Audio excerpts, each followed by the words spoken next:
नमस्कार। Fighter press YouTube channel पर आप सभी का हार्दिक स्वागत एवं सामने एक अभिनंदन। बहुत ही महंगी मशीन रखी हुई है। इसको कंस्ट्रक्शन कंपनी की भाषा में बात करें तो पेवर मशीन बोलते हैं और करोड़ों के मूल्य होते हैं। 1 करोड़ 2 करोड़ 5 करोड़ तक की मशीनें होती हैं और ये फॉरेन से बन के आती हैं। इनके ज़्यादातर पार्ट भी विदेशों से ही लाए जाते हैं, लेकिन इनको चलाने वाले भारतीय लोग हैं। इसके इंजीनियर्स भी भारत में उपलब्ध हैं।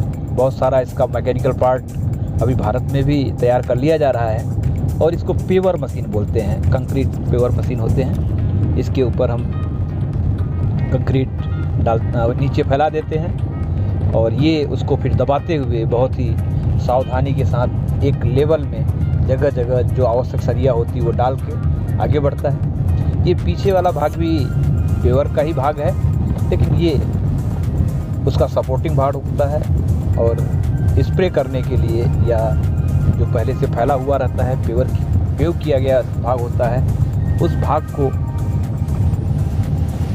लाइन मारने के लिए या उस पे ऊपर से आ जाके उसको सही करने के लिए स्टैंड का काम करता है। और आगे आप देख रहे हैं बहुत सारे मजदूर गण लगे हुए हैं जो ये कंक्रीट फैलाया गया है पेवर मशीन के द्वारा उसको बोरी से ढक रहे हैं और एक भाई साहब उसके ऊपर पानी चला रहे हैं। जालना पैकेजेट में बताया गया था कि पाइप की जगह उन्होंने यहाँ का एक स्प्रिंकलिंग सिस्टम है उसको उपयोग किए थे, जिससे पानी की भी बहुत ज़्यादा बचत हुई थी। और यहाँ पे डायरेक्ट पानी दिया जा रहा है। पानी जितना दिया जाता है बताया जाता है कंक्रीट का भाग उतना ही अच्छा होता है। इसके ऊपर एक सफ़ेद कंक्रीट के ऊपर में एक सफ़ेद रंग का केमिकल होता है, उसको डाल देने से जो क्यूरिंग का काम होता है उसे क्यूरिंग कंपाउंड कहते हैं, वो कम हो जाता है या बेहतर हो जाता है। अभी आप सामने एक निर्माणाधीन कंपनी की कोई डंपर जाते हुए देख रहे हैं। सामने से डंपर आ भी रहा है और ये पूरा जो कंक्रीट का काम किया गया है वो पूरी तरह से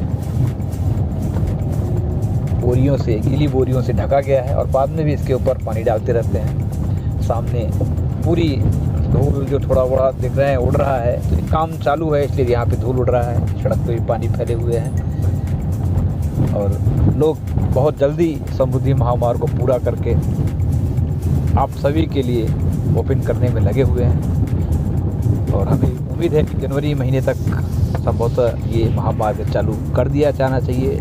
लेकिन यहाँ तक जो हम अभी प्रत्यक्ष देख रहे हैं थोड़ा सा संशय हो रहा है कि सारे काम पूरे हो पाएंगे या देर भी हो सकता है। जैसा मेरा अनुभव है कंक्रीट के काम को पूरा होने में समय लगता है, उनके एक निश्चित समय होते हैं, उस समय के बाद ही वो पूरा माना जाता है। कोई 7 दिन, कोई 14 दिन, कोई 21 दिन, 28 दिन, ऐसा इनका टाइम पीरियड होता है।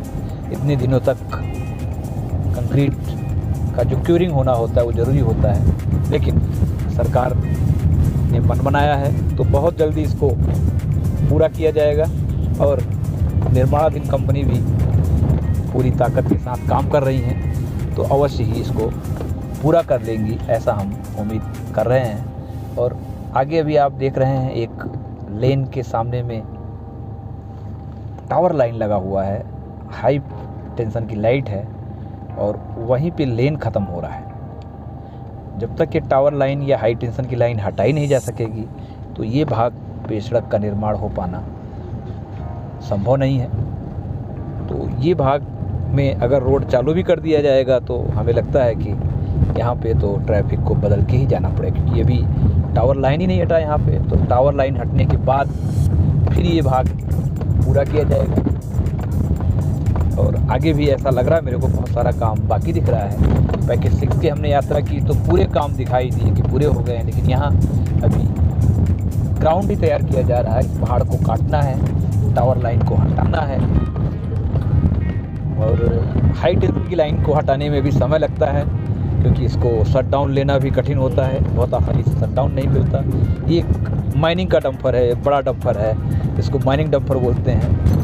ये बड़े डंपर में ज़्यादा सामान आता है, ज़्यादा मटेरियल आता है, इसलिए माइनिंग का नाम दिया जाता है इनको कि माइनिंग पर्पज़ के लिए अच्छे होते हैं। ये घाट सेक्शन में हम जहाँ से गुजर रहे हैं ये काफ़ी काम बाकी है यहाँ पे। अभी यहाँ पे इसका निर्माण भी होना बाकी है। अभी हम देख सकते हैं अंडर कंस्ट्रक्शन है पूरा का पूरा भाग। और बगल से हम चल रहे हैं, जो समृद्धि महामार्ग बनना है वो पूरा एरिया खाली खाली है और हम उसके बगल बगल से चल रहे हैं। तो अभी ये पूरा यहाँ पे ब्रिज ऊपर तक आएगा, उसके बाद ये मिट्टियों से उसको बराबर करेंगे और डामर या जो भी इसका सपोर्टिंग होगा कंक्रीट, उससे इसको पूरा किया जाएगा। अभी बहुत काम बाकी है यहाँ पे और इसको ध्यान में रख के हम नहीं बोल सकते कि इतना जल्दी जनवरी में पैकेज 7 से यात्रा करना पॉसिबल होगा। हो सकता है अल्टरनेटिव बगल से किसी मार्ग को देख के समृद्धि महामार्ग को चालू कर दिया जाए, लेकिन इस जगह की स्थिति से तो 1-2 महीने के अंदर रोड चालू हो जाएगा हम बिल्कुल नहीं बोल सकते, जैसा हमारा एक अनुभव लग रहा है। तो सामने थोड़ा सा भी हमें भी संशय रहता है कि आगे मार्ग कैसा है, चालू है कि नहीं, अच्छा है कि नहीं है। हम जिस गाड़ी से हैं उसके लिए उतनी स्पेस मिलेगी कि नहीं मिलेगी, ये भी देखना बहुत आवश्यक होता है जाने।